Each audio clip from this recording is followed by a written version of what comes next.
নমস্কার বন্ধুরা, আমি দেবজানি রান্নাঘরে ভিলেজ ফুটে আপনাদের সকলকেই স্বাগত জানিয়ে আজকে কিন্তু একটা জায়গায় চলে এসেছি। আজকে এখানে আমাদের ছোট একটা জল নিকাশি আছে, ওখানে না সবসময় বেশ বাকি বসানো হয়। তার জন্য আজকে আমি বাকিটা তুলবো, বন্ধুদের সঙ্গে শেয়ার করব। প্রত্যেক দিন কিছু না কিছু ছোটোখাটো বড় সব রকমের মাছ পড়ে, তো আজকে বন্ধুদের সঙ্গে শেয়ার করব আজকে কি মাছ পড়ে। তো চলুন দেখ। আজকে কিন্তু সকালবেলা মা এসে প্রথমে আমাদের আগে এসে দেখে গেছে বাকিতে কিছু একটা বড় মাছ পড়েছে। মা গিয়ে বলছে যে কিছু একটা বড় মাছ পড়েছে, তার জন্য ভাবলাম যে বন্ধুদের সঙ্গে শেয়ার করি। তো চলুন। প্রচুর বৃষ্টির জন্য না এই গাছটাও পড়ে গেছে।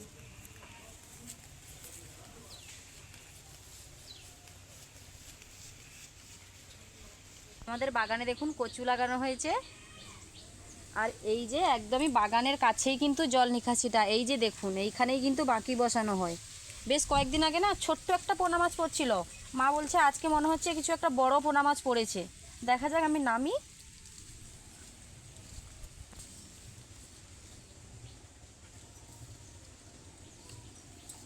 সকাল সকাল আমি ভিজবো, এখানে আবার কাদা। আগে কিন্তু কিছু একটা কাঠ দেওয়া ছিল, কোনো কারণে মা সেটা তুলে দিয়েছে। কোথায় গো মাছ, কোথায়? মা যে বললো বেশ একটা বড় বড় মাছ। আবার সাপ টাপ ঢুকে নেই তো, আমার সাপ টাপ ঢুকলে কিন্তু ভয় লাগে বেশ। ও এগুলো তো মনোপিয়া মাছ, মা বলছে বেশ পোনা মাছ, দুটো দুটো মনোপিয়া পড়েছে।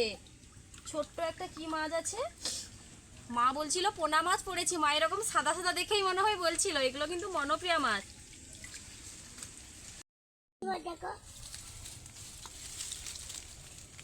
চিংড়ি মাছের আশায় না সবসময় মা এখানে বাকি বসায়। বেশ কয়েকটা করে চিংড়ি মাছ পড়ে, মাঝে মাঝে একটা এরকম বড় বড় মাছগুলো পড়ে যায়। বাকিটা তোলার পর মাছটা এতটাই শান্তশিষ্ট হয়ে আছে, মনে হচ্ছে যেন মাছটা মরে গেছে, কিন্তু সমস্ত কিছু দেখুন সিদ্ধারা সব একদম সোজা হয়ে আছে।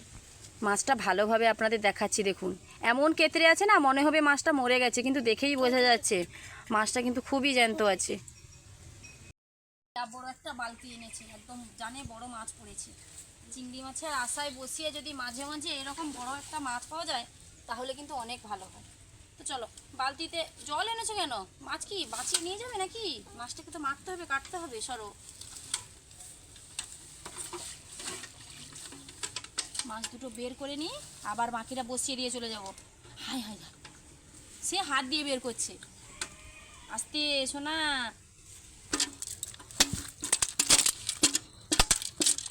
কত ছোট ছোট সব গুজিঙেড়া পড়েছে। মাছগুলো দেখো হাপ্পু হাপ্পু করছে, সব হাপ্পু হাপ্পু করছে। তোরা সব আমার হাতে মারা পড়বি।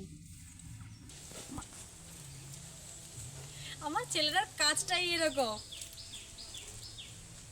সাদা মাছ তো জল থেকে উঠে আবার বেশি সময় থাকবে না। চলো এগুলো নিয়ে বাড়ির দিকে যাওয়া যাক। মাছগুলো কাটবো, কি রান্না করব ভাবতে হবে। যেহেতু একদমই মানে পুকুরের মাছ পড়েছে তো, তাই কোনো রিচ রান্না করব না। অনেক দিন পাতলা ঝোল খাইনি, এই মাছ দিয়ে না পাতলা ঝোল রান্না করব।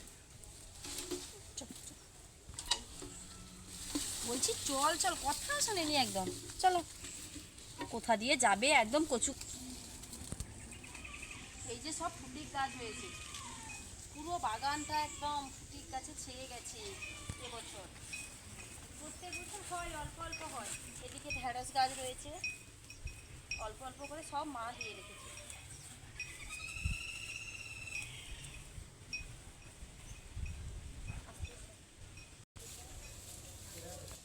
বটি এনেছি, মাছটাকে কেটে নেব। আর বাবু আগে থেকে বের করে ফেলেছে, ওই কাজটাই এটা। বলো মাছ কি পড়ছে?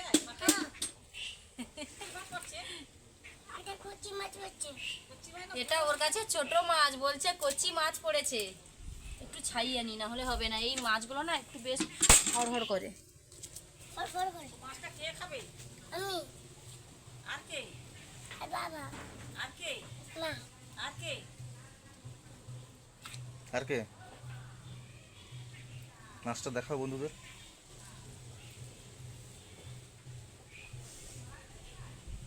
ঠিক আছে, মাছগুলো কেটে নেব। এবার প্রথমে তো পাখনাগুলো কাটবো। বেশ অনেক সময় থেকে মনে হয়, অনেক রাত থেকে মনে হয় মাছগুলো বাঁকির মধ্যে ঢুকে গেছিলো, তার জন্য একটু ক্লান্ত হয়ে গেছে তারা। মা সকালে দেখে এসছে, তারপরে আমরা তুলতে যেতে একটু দেরিও হয়েছে।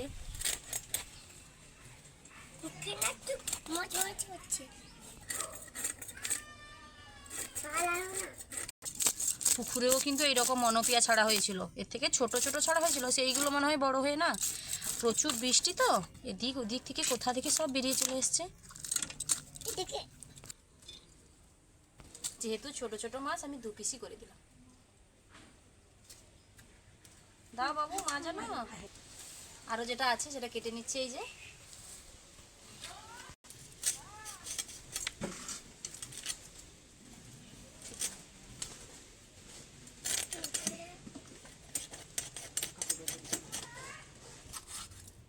মাছটা কাটা হয়ে গেল।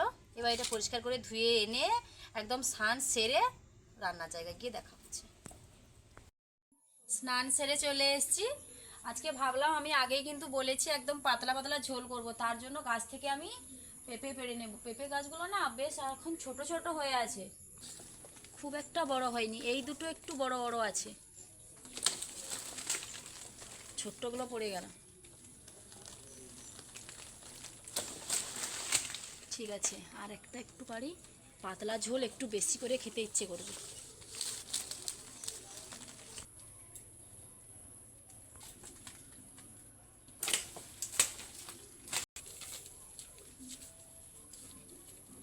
এই দেখুন, দুটো পেঁপে পাড়া হয়ে গেছে। প্রচুর গায়ে না জল পড়ে গেছে, বৃষ্টি হচ্ছিল তো, গাছে জল ছিল। তো চলুন রান্নাঘরে যাওয়া যায়। পেঁপেটা আমি আগে থেকেই ভালোভাবে ধুয়ে এনেছি, আর এদিকে দেখুন মুখোশ পড়ছে। তার বাবা একটা মুখোশ এনেছে, সেটা নিয়েই সারাক্ষণ চলছে। দেখি বাবু, দেখি, ভয় দেখে তো সবাই ভয় দেখে তো।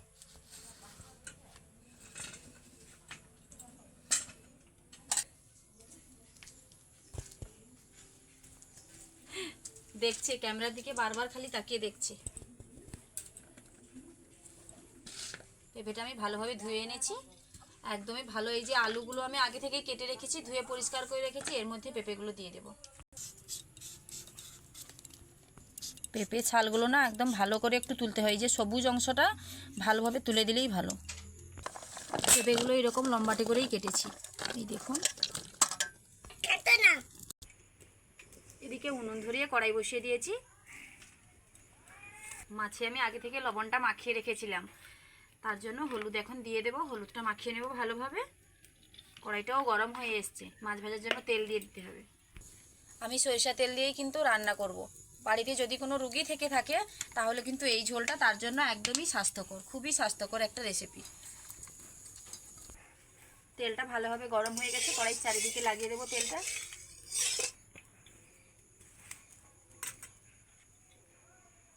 এবার কড়াইতে মাছগুলো দিয়ে দেবো।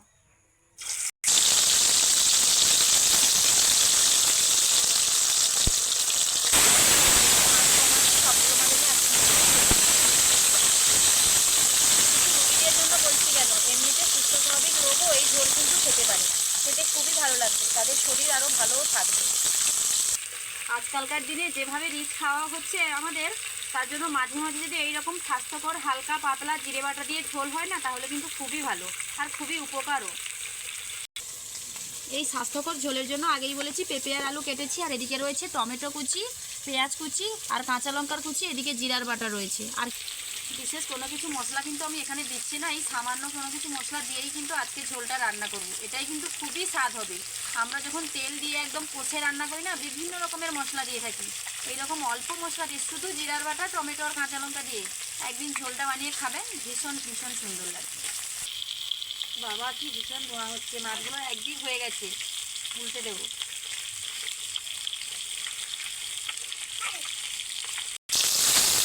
লাল লাল করে কিন্তু ভাজা হয়েছে।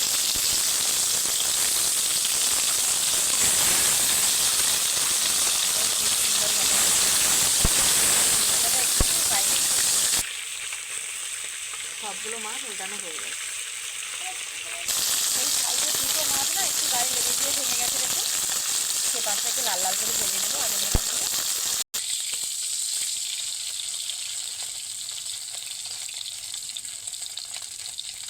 বাবু এখানে মুখোশ পরাতে এসছে,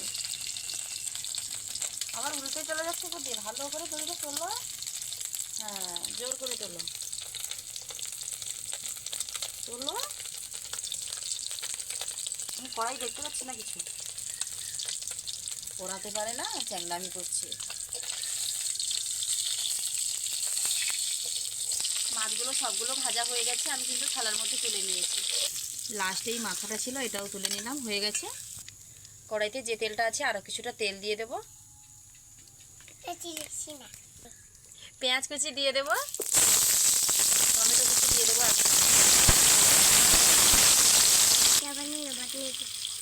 অল্প পরিমাণে লবণ দিয়ে দেবো পেঁয়াজ আর টমেটোটা গলে যাওয়ার জন্য, খুব সহজে গলে যাবে। পেঁয়াজ টমেটোটা ভালোভাবে কিন্তু গলে গেছে, এখন দিয়ে দেবো গোটা কাঁচা লঙ্কা, দুটো গোটা আর কয়েকটা চিড়ে রেখেছি কাঁচা লঙ্কাগুলো। দিয়ে দেবো কেটে রাখা পেঁপে আর আলু, দিয়ে পরিমাণ মতো লবণ দিয়ে দেবো, দিয়ে দেবো হলুদের গুঁড়ো, দিয়ে হালকা বেশ কয়েক মিনিট ধরে কিন্তু এটা সামলে দিতে হবে।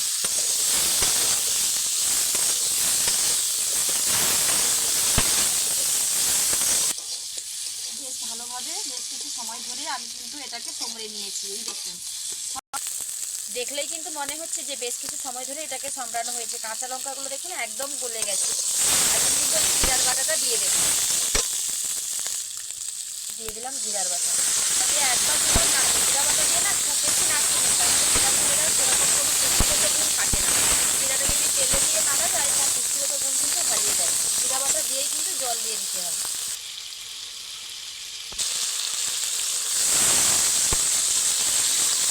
সবজিগুলো প্রায় হাফ সেদ্ধ হয়ে আছে, আর অল্প একটু খেতে হবে, তাই খুব বেশি জল দিলাম না। পাতলা ঝোল তার মানে এই নয় যে একেবারে খুব বেশি পাতলা করে খেতে হবে।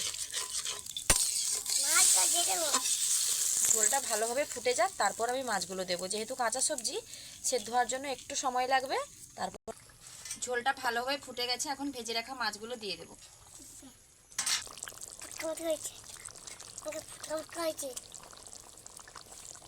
আবারও 2 থেকে 3 মিনিটের জন্য ঝোলটাকে ফুটিয়ে নেব।